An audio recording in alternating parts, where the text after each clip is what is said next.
subject to which an energy and enterprise needed battle. Burton already had a plan. All he needed was a few good men to accompany him. One to survey, another to put things at fault. He wrote to Shaw, "I doubt not of our grand success." He still wanted to find Crumb, admitting that he must be O'Carroll's discovery. But while he respected the missionary and wanted his advice, he did not fear him as a competitor. Crumb may have been the first to bring news of the inland lakes to Europe, but Burton was confident that he would be the first European to actually find the lakes, and thus the source. Johann Crumb, he told Shaw, was only my John the Baptist. Chapter 3. Bond for Our Blood. When the Court of Directors of the East India Company finally agreed to let Burton search for the source of the Nile in the summer of 1854, it was under two conditions. One concerning the promise of trade, and the other the threat of death. First, he would start his journey in Aden, a British-held port on the southern tip of the Arabian Peninsula, before crossing the Gulf of Aden to what were then known as Somaliland, from where he would enter the African interior. Perched on the Horn of Africa, Somaliland was of interest to Britain, both because it was strategically positioned along the Bombay to Suez trade route, and because it was largely unexplored. It was also believed to be extremely dangerous, which led to the second condition. The company bore no responsibility for keeping Burton alive while he was there. He would be supplied with all the instruments required, afforded a passage going and returning, and paid the actual expenses of the journey. But beyond financial aid and professional need, he was on his own. Despite the fact that he was still an officer in the East India Company, he goes as a private traveler, the agreement was, the government giving no more protection to him than they would to an individual totally unconnected with the service. Not only was Burton unconcerned about setting off on a dangerous expedition without a safety net, he preferred it that way. Even having to deal with James Outram, the newly appointed political resident and commandant in Aden, was more governmental interference than he wanted. Outram, moreover, had made it clear that he was there not to help Burton, but to stand in his way. After being shuttled around India and fighting in the first Afghan and Anglo-Persian War, Outram was ill and tight and would soon request sympathy. In the meantime, he was determined to keep Burton from crossing the Gulf to Somaliland. The countries opposite the Aden were so dangerous for any foreigners to travel in, he argued, that it was his duty as a Christian to prevent, as far as he was able, anyone from hazarding his life there. A largely pastoral people scattered throughout the lowlands of the eastern Horn of Africa, the Somali had long ago developed a vigorous trade network with the towns along the Indian Ocean and Red Sea coasts. With the rise of the Industrial Revolution, these networks had stretched even deeper into the interior and grew increasingly complex as Somali traders worked to meet European and North American demand for everything from goat and cow hides for leather to vegetable dyes for textiles and vegetable oils for cooking and soap, while still offering a wide variety of more traditional trade goods such as ivory, livestock, incense, ostrich feathers, and leopard skin. After the British seized Aden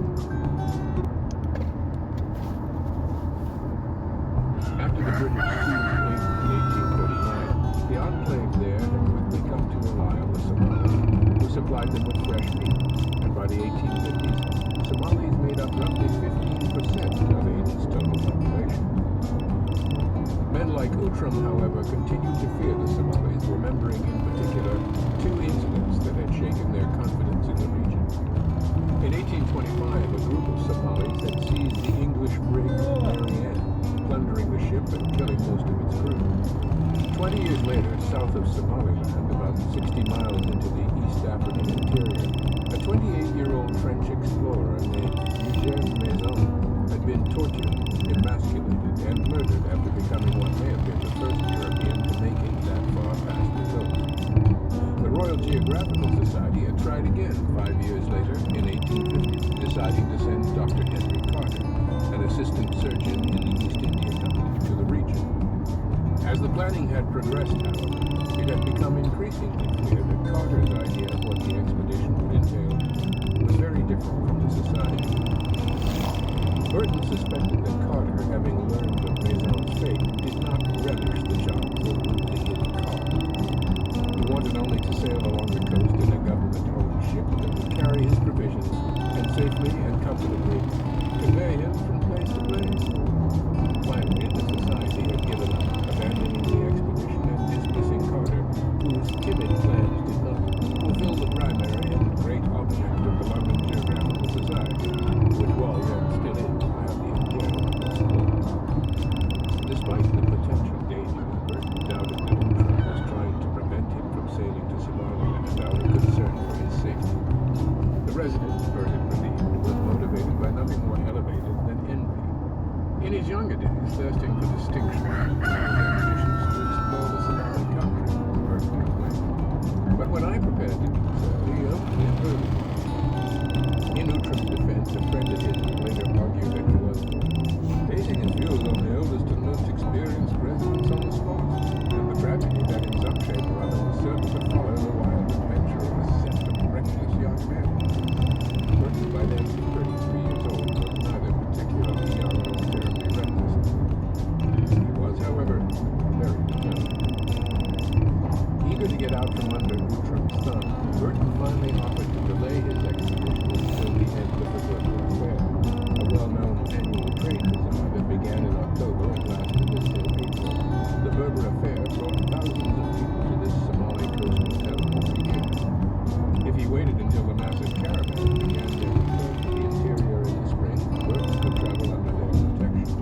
In the meantime, he would fine-tune his plans, continue to learn the Somali language, which he wrote abounds in poetry and eloquence, and wait for the final number of his expedition to arrive. Among the first decisions Burton had made when planning his trip to East Africa was to invite 3 fellow officers, each of whom he not only knew well but trusted and admired, to join his expedition. One of the men had sailed with him to Aden from Bombay. Lieutenant G.E. Hearn, who was in the 1st Bombay European Regiment of Fusiliers, was, Burton wrote, accustomed to the daguerreotype, the newly invented process of photography, and to take astronomical observations, and well known for his ingenuity in mathematics. Hearn would assist William Stroyan, a geologist as well as a highly skilled and experienced surveyor. A member of the Indian Navy, Stroyan had already surveyed both the coast of western India and the Punjab River. It had taken Burton 3 months to convince the Bombay government to let Stroyan join him. It was not without difficulty, he wrote, that such valuable services were spared for the deadly purpose of penetrating into eastern Africa. In Aden, Burton still anxiously awaited the arrival of the 3rd member of his expedition, Assistant Surgeon John Ellerton Stocks, who had been delayed in India. Stocks was planning to join the expedition as its botanist and, when necessary, resident medic.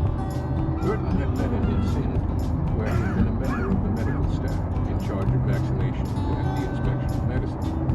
Stocks was best known, however, for his encyclopedic knowledge of plants, especially those native to India. He had been named Conservator of Forests by the Bombay government and had spent the past winter in England at the Royal Botanic Gardens at Kew, where he was cataloguing the extensive collection he had brought back from Sindh and working on a detailed description of the geography, natural history, arts, and manufactures of the region. Like Burton, Stocks had also devoted himself to the serious study of other cultures.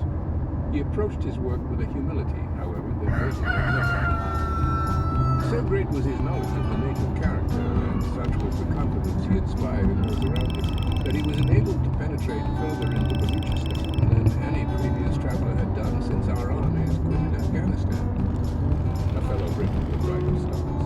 His singleness of purpose and remarkable tact had disarmed suspicion even amongst the most jealous of the native princes.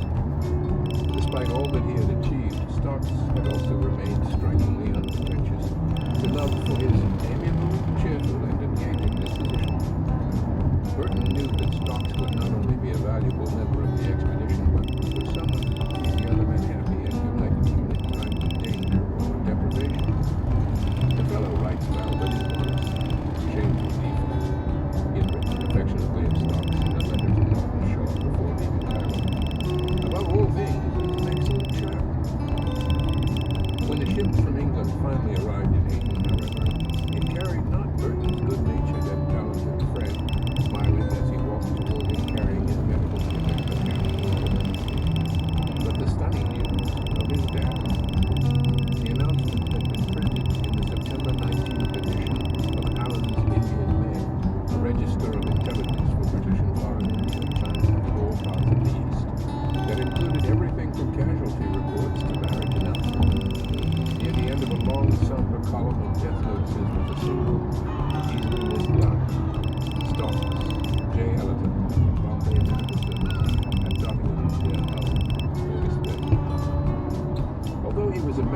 Stocks had not understood the dangers posed by the neuralgic pains in the head and neck that he had suffered while working at Cube. Thinking that they were related to a fever that he had been fighting off and on for some time, and hoping that a change of scenery and the respite from his wounds would help, he had left London for the English countryside. While staying with friends in Cottingham, the town where he had been born, he had been seized with an apoplectic stroke, and 10 days later, in the wake of a second attack, had died at the age of 32. Shocked by the news, Burton was left not only to mourn the loss of his friend, but to accept that at this late date, with months of planning behind him, supplies piled around him, and East Africa just a boat ride away, it would be nearly impossible to replace any member in his expedition, especially Stokes. A few weeks before news of Stokes' death reached Burton, a P&O ship bound for England had docked in Aden. Built by the famed Peninsular and Oriental Steam Navigation Company, which had been founded just 17 years earlier, the ship had begun its journey in Bombay. Among the few passengers who had disembarked was a young British officer named John Hanning Speke, a lieutenant in the 46th Regiment of the Bengal Native Infantry. Speke was an experienced traveler, a skilled surveyor, and an excellent shot. It was his passion for hunting, in fact, that had brought him to Aden, from where, like Burton, he hoped to sail to Somaliland. Speke was there not to try to unravel East Africa's geographical mystery, but to kill and carry home to his family estate as many of its rarest animals as he could find. At 27 years of age, Speke was not only 6 years Burton's junior, he was his opposite in almost every way. Thin and fine-boned, blonde and blue-eyed, he had been born into British aristocracy and raised in a Georgian mansion in Somerset, built on land that his family had owned for centuries. Puritanical and prim, he prided himself on his discipline, saving his money and his leave so that he could go on hunting trips, while harshly judging his fellow officers for, in his mind, squandering theirs. My messmates wondered how it was I succeeded in getting so much leave. The reason was simply this, and I tell it that others may profit by it, he boasted. The commander-in-chief, observing on good account I always turned my leave, instead of idling my time away or running into debt, took great pleasure in encouraging my holiday, and his staff were even heard to say it would be a pity if I did not get leave, as so much good resulted from it.